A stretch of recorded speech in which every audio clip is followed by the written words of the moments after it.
Tugas belajar di luar kelas hari ke-6.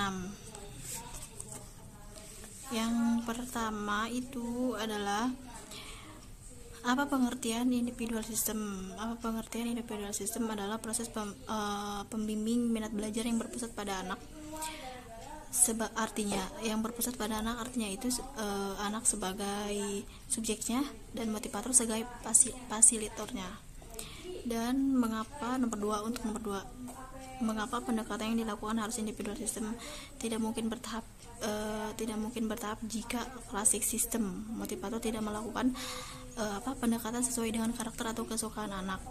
Artinya motivator dapat memberikan materi sesuai dengan kemampuan si anak, jadi kemampuan sesuai si anak ya.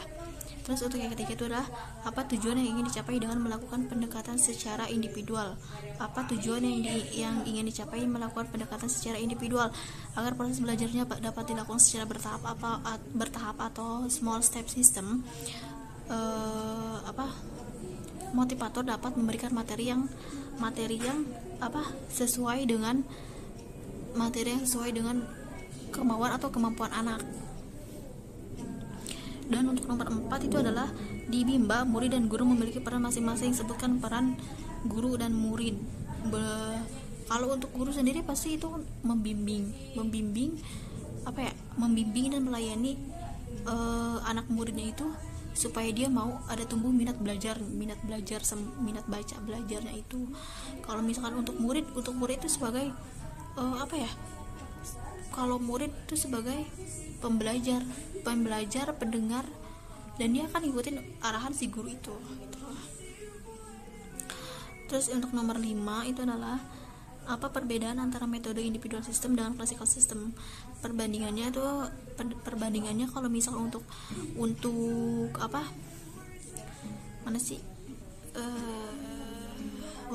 kalau misal untuk individual system itu dia mana sih ini? Kalau misalkan untuk individual system itu pasti materinya aja sedikit berbeda, kurikulumnya juga pasti berbeda. Terus kurikulum pasti berbeda, pasti menyesuaikan. Soalnya kan itu kan individual system atau personal ya. Jadi anak sebagai subjek belajar.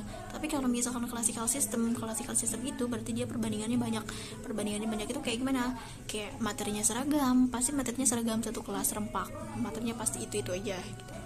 Terus kurikulumnya juga sudah ditentukan. Nah, si gurunya itu sebagai belajar gitu sih. Terus untuk nomor 6, bagaimana cara yang dilakukan motivator agar dapat melakukan pendekatan? Harus memahami dan menerapkan paradigma Bimba, metode Bimba dan kurikulum Bimba. Soalnya itu emang harus udah mutlak ya, harus paradigma kurikulum Bimba itu udah keharusan dari Bimba. Terus selalu evaluasi afeksi anak. Terus lakukan pendekatan kepada anak,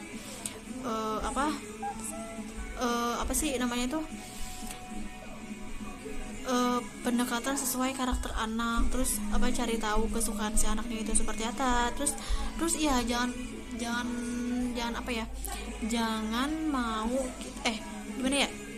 pernah mau kita itu pengen dimengerti sama anak itu gitu. Jadi kita harus paham sama si anak itu. Yang untuk nomor 7 itu adalah apa dampak yang akan terjadi bila pendekatan dilakukan secara individual sistem. Apa dampak yang terjadi bila pendekatan dilakukan secara individual sistem?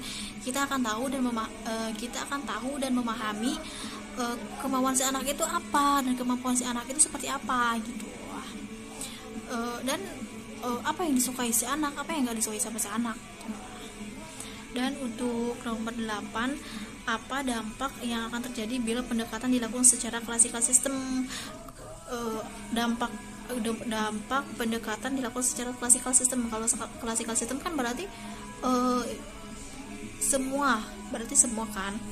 Jadi kalau semua itu, kalau kata saya sih kurang efektif. Soalnya apa? Kurang aja gitu. Soalnya kan itu kan mencakup keseluruhan semua anak di situ, lingkupnya semua anak di situ. Jadi paling kita hanya sekedar tahu aja gitu, sekedar tahu oh ini si A nggak suka ini, si B nggak suka ini, jadi tapi kita belum paham. Soalnya kan apa, karena pendekatan kita itu secara skalanya hanya di situ aja. Tapi beda dengan kalau kita melakukan pendekatan secara personal. Kalau personal kita pasti udah tahu nih, karena kita fokusnya hanya ke satu anak itu aja gitu. Dan untuk yang B itu adalah untuk yang pengertian metode variance skill. Yang untuk yang pertama itu apa pengertian variance skill adalah kemampuan yang harus dimiliki oleh seorang motivator untuk memvariasikan aspek belajar yang berkonsep itu kalau di Bima ya bermain sampai belajar gitu. Terus mengapa kegiatan belajar harus divariasikan? Yang nomor 2, mengapa kegiatan belajar harus divariasikan? Karena anak itu rentang konsentrasinya, terus mudah bosan juga, terus terus anak juga mudah teralihkan kalau mudah bosan gitu. So, untuk nomor 3, apa tujuan yang ingin dicapai dengan memvariasikan kegiatan belajar? Apa tujuan yang ingin dicapai agar memvariasikan kegiatan belajar agar tidak mudah bosan, agar anak tetap bersemangat, agar anak antusias, agar anak tertarik dengan praktek, agar anak tertarik dengan kegiatan banyak. Terus yang nomor 4 itu adalah sebutkan 3 aspek belajar. 3 aspek belajar itu ada 3. Yang pertama itu ada kognitif, yang kedua ada afektif, yang ketiga itu ada psikomotorik. Terus yang nomor 5 itu adalah kegiatan apa yang termasuk aspek kognitif. Aspek kognitif itu dia lebih aspek kognitif itu kayak misalkan kayak contohnya belajar berhitung, itu dia masuk ke aspek kognitif. Yang keenam itu adalah kegiatan apa yang termasuk aspek afektif. Aspek afektif itu bercerita, mendongeng, bernyanyi, berdialog, itu bermain, itu masuknya ke aspek afektif. Dan untuk nomor 7-nya itu kegiatan apa yang termasuk aspek psikomotorik. Psikomotorik itu berarti mewarnai, menulis, dan menarik garis, itu masuk ke aspek psikomotorik. Dan yang nomor 8 itu adalah bagaimana cara motivator memvariasikan kegiatan belajar dengan aspek belajar dengan cara metode Bimba dengan benar, atau memvariasikan kegiatan menulis, membaca, berhitung, mewarnai, bernyanyi, berdialog, kayak gitu. Seperti itu sih kalau menurut saya. Dan untuk yang nomor C itu ada 3 poin. Yang pertama itu adalah apa yang dimaksud dengan the law of effect, hukum akibat. Hukum akibat itu adalah kegiatan yang menyenangkan akan diulang. Iya, kegiatan yang menyenangkan akan terus diulang. Nah, sedangkan kalau misalkan hukum latihan itu semakin dilatih atau diulang, anak akan semakin mampu atau terampil. Nah, kalau misalkan untuk dengan Raidens itu adalah semakin siap, maka minat si anak itu akan terus menggelora dan tumbuh. Dan untuk berdialognya saya ditaruh di belakang ini, jadi saya akan langsung berdialog aja. Masing-masing motivator tentukan harus dilakukan dengan belajar HPS HPK. Oke. Seperti biasa berdialog. Halo, selamat pagi. Siapa di sini yang udah MANDI mandi? Siapa? Oh iya, hebat. Tadi MANDI nya sama siapa? Sama MA apa sendiri? Oh, sama MA ya. Wah, kakak hebat, udah bisa mandi sama mama.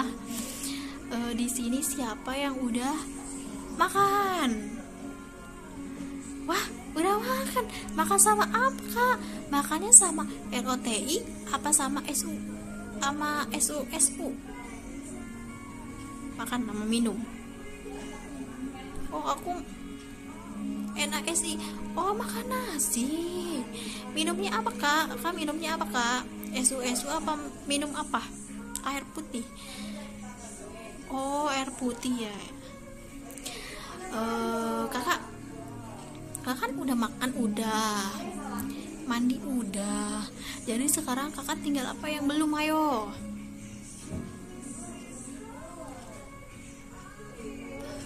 Mau bantu mau bantu MA. Oh, mau bantu MA mencuci MOBIL. Coba kak lanjut kak, coba kak panggil huruf MOBIL-nya itu kayak gimana kak? MOBIL mobil, MOBIL mobil, MOBIL mobil. Wah, kakak hebat. Wah, kakak hebat, udah bisa panggil.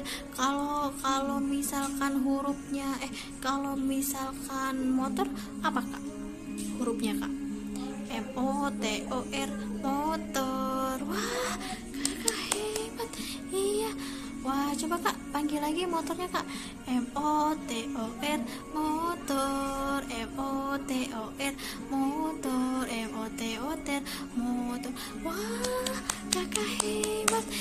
Nah, kan sekarang udah makan, udah mandi, udah bantu mama udah, jadi tinggal apa? Udah selesai ya. Wah, kakak hebat nih. Ting tong. Tos dulu kak. Iya, hebat kakak ya. Udah ya kak, sampai di sini aja ya. Besok dilanjut lagi. Dadah.